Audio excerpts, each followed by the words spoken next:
This is the Trend Trending Talkers, the last word on all the important stories of the week, not? Njambi Koikai is in the building. Hey, what's up? Spiti sana and Butita is among us. So, Anita amepotea njia. Ajuku hivi, unajua anywhere uptown nini nini? Anita ni msafiri mwitu. Anita Anita ni msafiri mwitu. Hakuna msafiri ajui hizi. And by the way, Anita anajua hapo hivyo around Capital FM, unajua hapo hivyo London House. Akienda mbali understand. Ama unajua kibali huku. Angepanda tu shuttle angefika by the way. Angefika kitambo sana. Hapo hivyo tirum. Mbaya sana. Guys, let's get straight into it. So last Friday, the Court of Appeal ruled that police don't charge anyone for failing the Alcoblow breathalyzer test. And guys celebrated, Alcoblow imeenda. So this led to an attack on NTSA officials. In fact, walirushiwa mawe when they put up Alcoblow roadblocks by motorists. And this week, NTSA suffered another blow because motorists arrested over the weekend for failing the Alcoblow test were in fact released on Monday. The prosecution withdrew the cases, citing that Court of Appeal ruling. In fact, Magistrate Electa Rianyi ordered drunk driving suspects released and their cash bail returned after the prosecution applied the charges against them but withdrawn in light of the Court of Appeal ruling.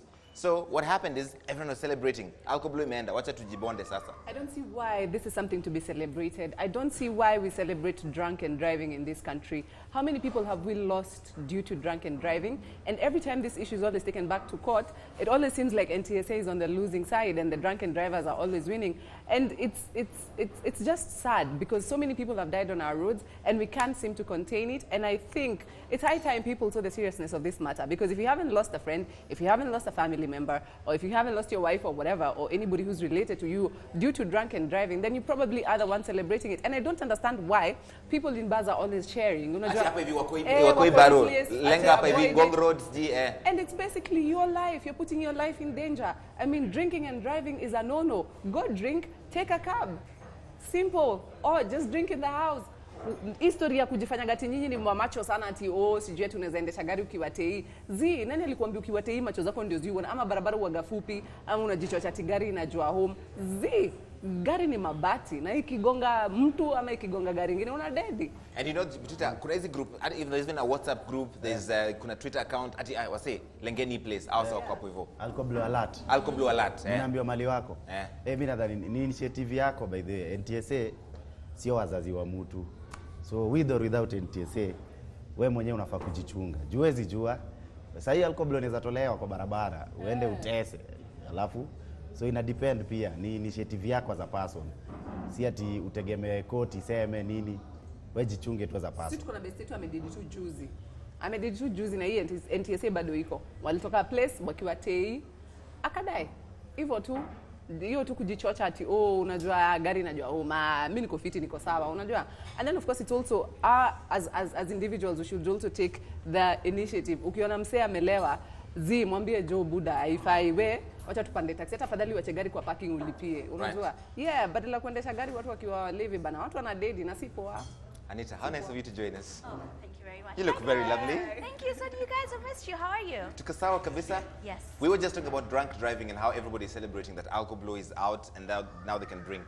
I was very disturbed by that, mostly because I think it's very wrong that you chose to go out and drink and have fun and then put your life in danger. So it's not fair that you want to get behind your wheel and endanger everybody else and expect them to be okay with that. Alcoblow is there for a reason. It's supposed to protect the innocent people who are on the road and choose to drive safely. So you cannot possibly celebrate being given permission in a way to be on the road to endanger people and kill them. These are innocent families going home from God knows where. And then you want to put their lives in danger because you chose to have fun, drink excessively. I mean, take an Uber. It's so cheap. To take a taxi, you will blow hundreds of thousands in the club, and then you'll refuse to spend 400 shillings to take a taxi home.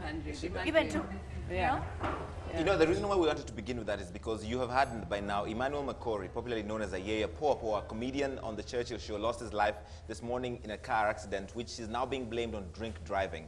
The accident happened along Langata Road. Ayeiya was in the company of friends after the Churchill show recording last night, though who was driving that car is still unknown to this moment. Eyewitnesses say occupants of the car were clearly drunk, perhaps contributing to the car speeding out of control. I want to just play for you because he's a fantastic talent. This is one of his best acts. Ayeiya! Pop.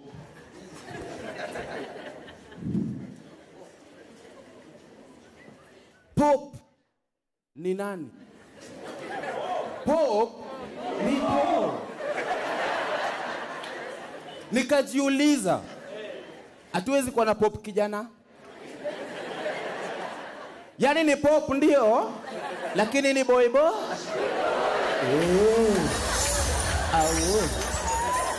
Na waona mko kabisa, tupatane kwa misa.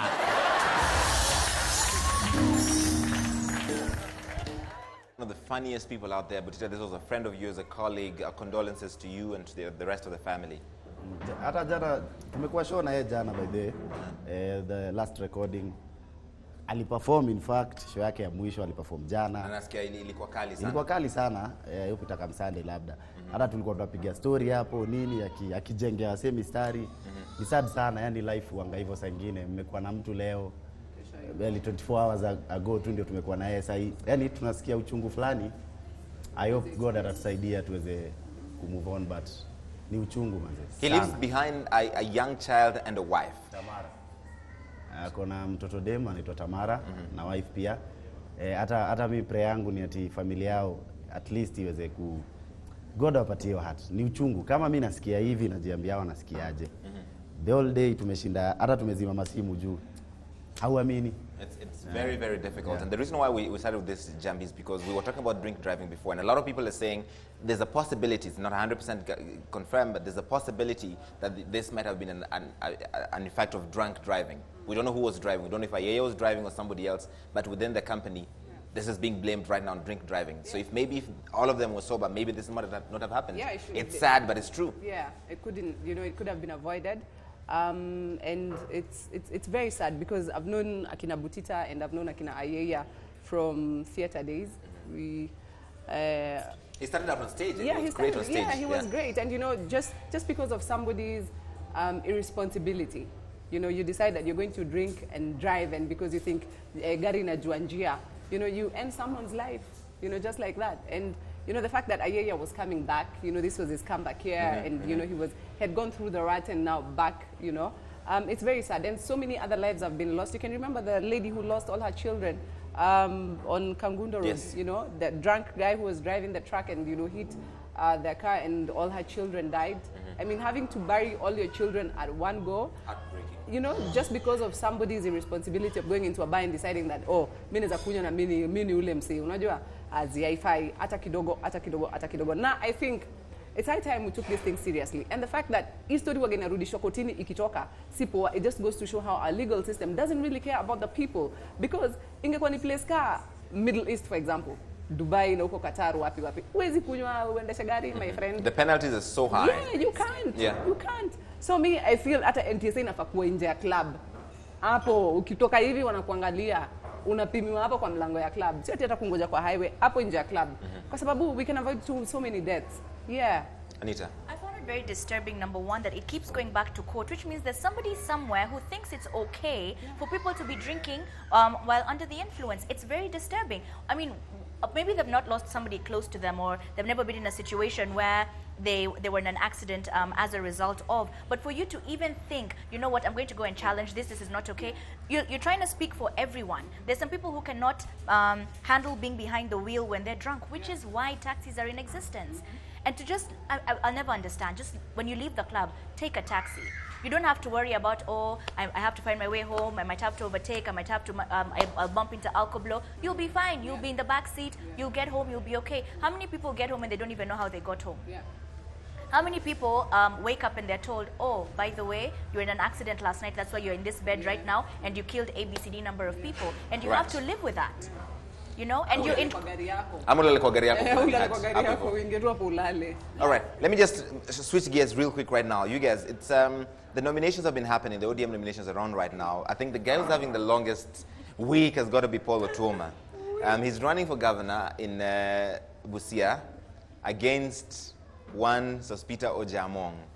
And first, he woke up a couple of days ago and there were fake Daily Nation front pages which claimed that he had defected to Jubilee. And to make it believable, they even printed posters. Said he defected to Jubilee. He's an ODM guy, so obviously this is damaging to his career. And then today, he lost the nomination. Eventually, ODM nullified those nominations. But it's just a difficult week for, for this one gentleman. my friend, yes, and zile series new zinaitwa sijui Game of Thrones, sijui nini, hapo changanya mpaka Prison Break zote. Yes. Hey my friend, mimi siko najua Tharaka Nithi inaweza patikana huko hivyo kwa Wateso. But they leo Tharaka Nithi imekuwa huko hivyo Teso. That's why all the strongholds came in at the last minute. Akashindwa. Wateso wanaweza kutesa. Wateso umetesa Otuoma pale ule amechezewa chafu. It's never supposed to be easy. And I think this is something they know when they're getting into it. It's such a dirty game, as they say. So you have to be very strong-hearted. Because every time you think, you know what, things seem to be going fine, as in there's just going to be a card that will be played the next morning. You're like, but why? Yes. What did I do to you and your family? As in, calm down. But you know, I think the soundbite of the week has got to go to Governor Jamong. He said, kazi ni mingi, anaweza kuwa hata PA wangu. Sasa mbona asifikiria kuna kazi? But sometimes I feel like if you can't beat them, join them. If ultimately you're doing this not because you want to say I'm in a position of power, but it's because you want to help the people, you would be willing to take a lesser position in order to help the people who you say you're doing this for. Right. But then if you're like, Apana, I will only agree if I'm the governor or if I'm the senator or if I'm the MP, then surely we know it's the power you're looking for and not necessarily serving the people. In politics, it's not... In politics, hakunaga cha ati you join them. If you beat them further. Arrange for them to be beaten. Wake up and find that was watu wanaenda campaign wanarudi na bandi. Na mtu ameingia kwa nyumba amefunga mlango. Siasa. Kwanza huko mashinani sasa hii. Siasa imekuwa ni serious. Kwanza huko hivyo kwenu ndio kutakuwa kuzi brother. Huko unakaa hivi unasikia mbio tu yani. Unasikia mbio kidogo unasikia mheshimiwa alienda na chumvi mahali mwingine akakuja na nyama. Vita. So sasa huko mashinani kumekuwa kubaya. Campaign yenyewe zimeshika sana. Unajua kwanza hizi vitu wanagawia watu ndio zinafanya kuna kuwa na riots mob sana. Okay. So wacha niosome vitu wasao wanasema. Ati Junior Wanson, kuna raia huko nyuma inabembeleza soda I say. Kuna msema bembeleza soda. Bado yani kuna msema mwingine, Kolo Mweno, those guys behind you look surprised. Hawamini uko kwa TV. Mnaamini mko kwa TV? There's even somebody else, Dennis Rampli. Kuna msema nyuma yako wine yake haisongi na bado anakunywa. Inarivyo pole. Hey, I think kuna wasetu hapa hivi kando. Oh, msema wine. Msema wine iko hapa hivyo. All right, about the topics we're talking about, Jontes in Dubai, drinking and driving is fine. It's about 30,000 dirhams. That's 810,000 Kenya shillings. Yep. I stand with NTSA. Yes. Alafu Alan Juma anasema mkisema mtu akiwa tei achukue taxi, kwani mnafikiria hao sawa wanaendesha kaba wakunywangi? Msako anakunywa taxi sana ako job. Yeah. Yeye anajua amekuja kubeba walevi. So akikunywa pia ana endanger life yake na life ya walevi. Okay. So, yeah. Let's go to our neighbors right now. Stella Nyanzi, she's a 42-year-old Ugandan lecturer and activist. She was on Monday charged with cyber harassment in a Kampala court for referring to President Yoweri Museveni as a pair of buttocks. In a Facebook post, that was a little too specific. You can talk about a pair of shoes, a pair of shorts, but a pair of The Facebook post reads, that is what bees do. They shake, they jiggle, the expletive, and they fart. Museveni is just another pair of bees. Ugandans should be shocked that we are allowed these bees to continue leading our country. You could say that she has been charged with talking about the president behind his back. Wait, you've got to listen. Wait. Okay, play this, go. I have written a lot about the current state of governance in this country. I've called His Excellency a rapist of the Constitution. I have called His Excellency an impotent man. I have called Your Excellency a range of metaphors, including a pair of buttocks. I have written a lot on my Facebook post, Your Honor. All my ratings, as far as I'm concerned, do not tantamount to cyber harassment, Your Honor. Those of us who dare to speak truth to power are called the offenders. His wife has gone before Parliament and offended our Parliament. This regime has offended this country. I am happy to take on the mantle of insanity. All I have to say about Stella Nyanzi is, you guys can go. Amepelekwa kotini. Wacha tuone wenye koti itatakoliyo story. Those are core matters that I shall not dwell into. Alafu kama unajua yeye ni blogger, si ndio? Yeah. So nilikuwa naona pengine because Kenya kuna a lot of freedom of speech. Well. Yes. Yeah, in Kenya there's a lot of freedom of speech. So pengine tunaweza fanya barter trade na na mabloggers wetu hapa moja peleke huko mwingine kama pasa itakuwa barter trade. But anyway.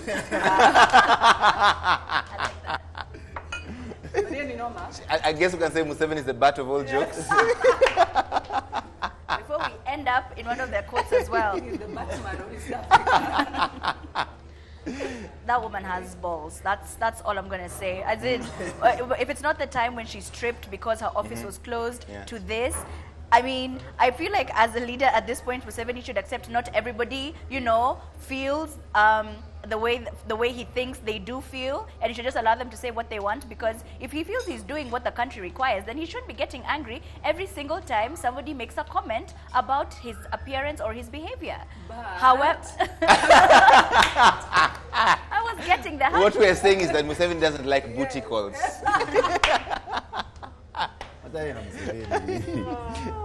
Utabani wa Uganda. Sijui matakwa yake ni gani. Those are core matters which I won't dwell into. Please, may be placed behind bars, young men. Wait, so what? How did it end? Is the court case over? The court case is ongoing. Oh, okay. But she has refused to apologize. Well, I mean, that was her opinion. Sorry, but she's refused to apologize. Okay, all right, okay. So we don't know what is behind this story. Well, Okay, I'm done with those puns. It has a lot to do with the backward ways in which backward thinking. Huyo jamaa amekalia wasee sana. Kalia wasee sana. Ule ni noma. So she's tired. so but yes. the only way she could bring it out was through that post. So tunasema Waganda wajakaliwa chapati. Kaliwa mbaya. Okay, we're done. That's enough puns. Let me tell you guys though about 25-year-old Paul Lonyangata. His wife is called Purity Rionoripo. They won 6.3 million shillings each because they were the winners of the Paris Marathon, the men's and the women's this past Sunday. Talk about for better or for even better. They won their respective races, and here what makes the story even more interesting. The race was not about finishing first. There was a catch. In order to claim your prize, you also must meet a time requirement. The champion male runner had to complete the race in under 2 hours, 11 minutes, 45 seconds. And for the female, the top female needed a time of under 2 hours, 23 minutes and 15 seconds. And they both did that. So this family is 12 million bob. I'm telling you, Kacheng. na hapa ma-couples wanatutesa hapa middle class kilelesho wakikimbia, my friend. Sasa unashindwa mzee. Hapo tumefika aje tena? Asubuhi. Asubuhi ati mabrands unashika. Wameshikilia simu hapa hivi na kinini. Ati na mziki na maji. Ati oh babe, ati wana workout. Acha nikwambie. Hao majamani wanajua what is running away from poverty. A couple that stays together. That runs together. Runs together. Wins together. Easy. Na race ya kina ndio ilianza ya the males ama the females? I think it's the males that went first. Basi yule dem alicheza smart. Alijua huyu atamtoka. Lazima pia atafute pesa yake. Alafu uzuri, unajua pia kitu ingine nilinotice Anita. Yeah. Uzuri wetu sisi wa Afrika, hatunanga stories za prenup. Unajua? So ingekuwa design ati huyu dem ameshindwa na walikuwa wameagree ati tutashinda hii race, huyu dem ashindwe ama uchalia ashindwe. Unajua sasa huyu dem angekama mwambie wewe ni aje? Hiyo do vile tulikuwa tumeagree bwe nilipe do yangu, unajua? But unajua sasa siku yetu hakunaga hiyo. Unaona juzi kuna mtu amechezwa hapo 5 years into the marriage amelipa $500 million, unashika? Wow. So ni poa. 5 million, 5 years, 2 months in. But I really read that story extensively. There was a lot of drama in the marriage that eventually, but then even me, if I was 3 years in and I'm like, I just have to hang on for another 2 years and I will be fine. It's cool. Let's do this. I will wrap up myself in whatever you need me to wrap myself up in. Mimi na shida walikuwa wana nini, wanatembea sana, walikuwa hawakuwa wana walk the talk, wange run the talk kama together. You know. So what we're telling the middle class people is just don't run your mouth. No. Don't run the laps as yes. well. Run the laps as well. Mwache kuweka hizo vitu wewe uweka hapa ati wasikiza na earphones. How else will you know they're middle class? Ati na two brands hapo tu dem tumeva. Unaona venye dem anatoshana my friend.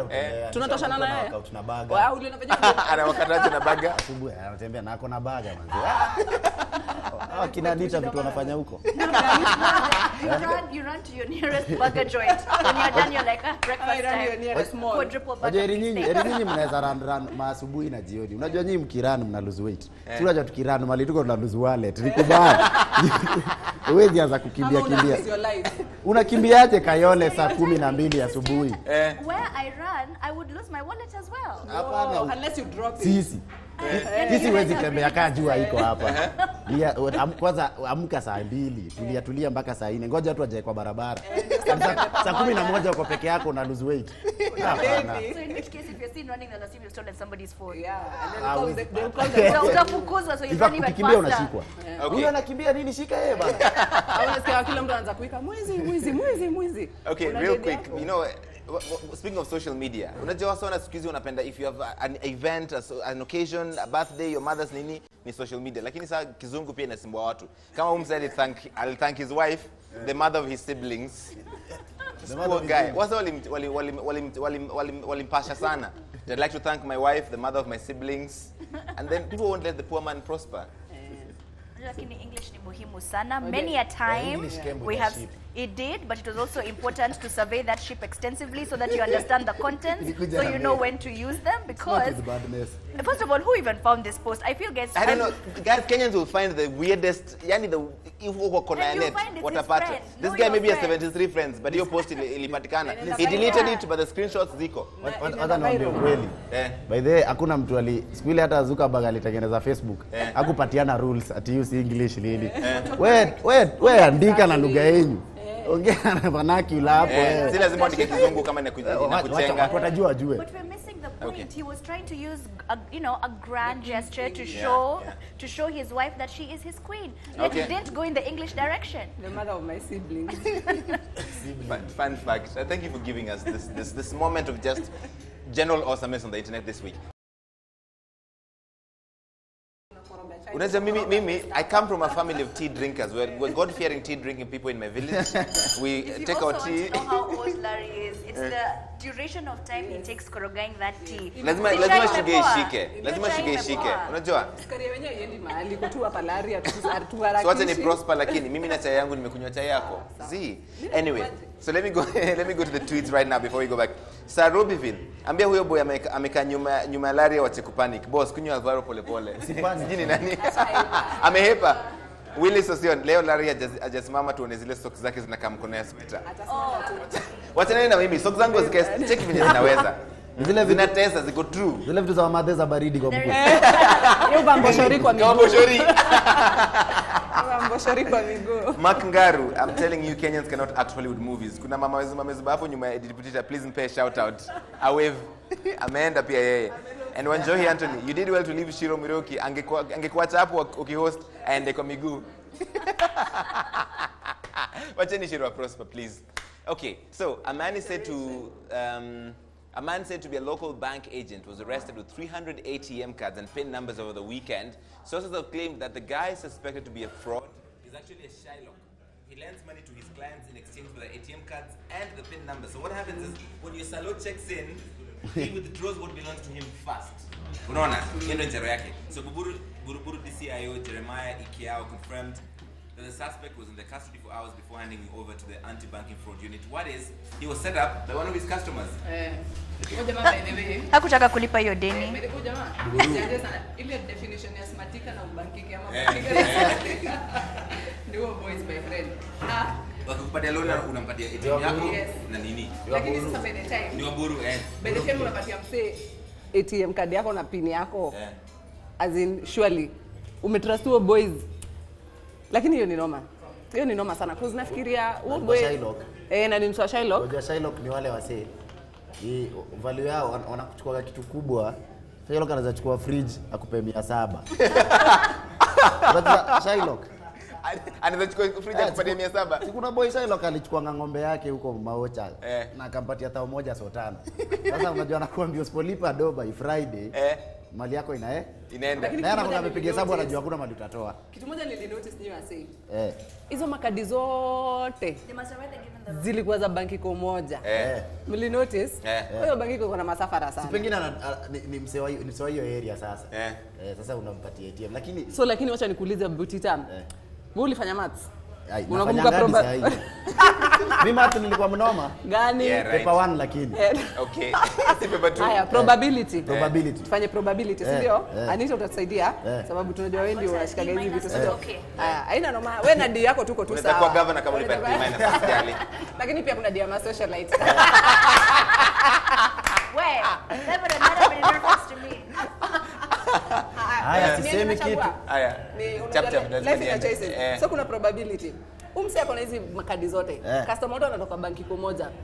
Itakuwa ni aje customer wote wako na deni ya boys na wote ni wa banki moja. Umse tu ni vile ameamua kupeana deni. Mashailo kwa by the buru clean. Wanaitaka hivyo siku hizi. Unajua mashailo ni willing buyer willing seller. Lakini hizi wasi amniambi. Defend this guy. Okay.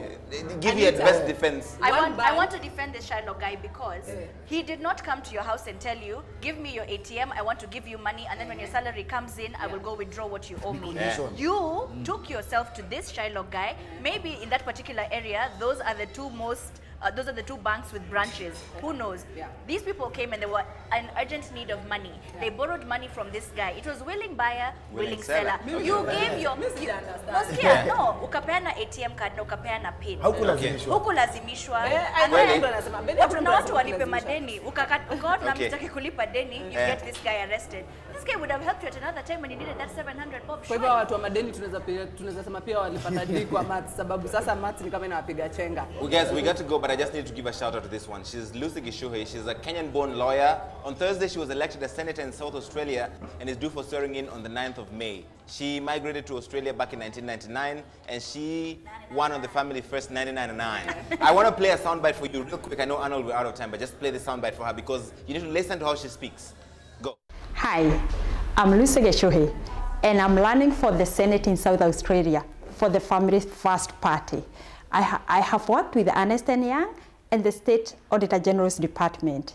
I have frontiered at the Roma Mutual Community Legal Services in Adelaide. I have skills in commerce and law, and I'm enrolled to practice in the Supreme Court. She's been there since 1999 and she's got the deepest Kenyan accent you can find.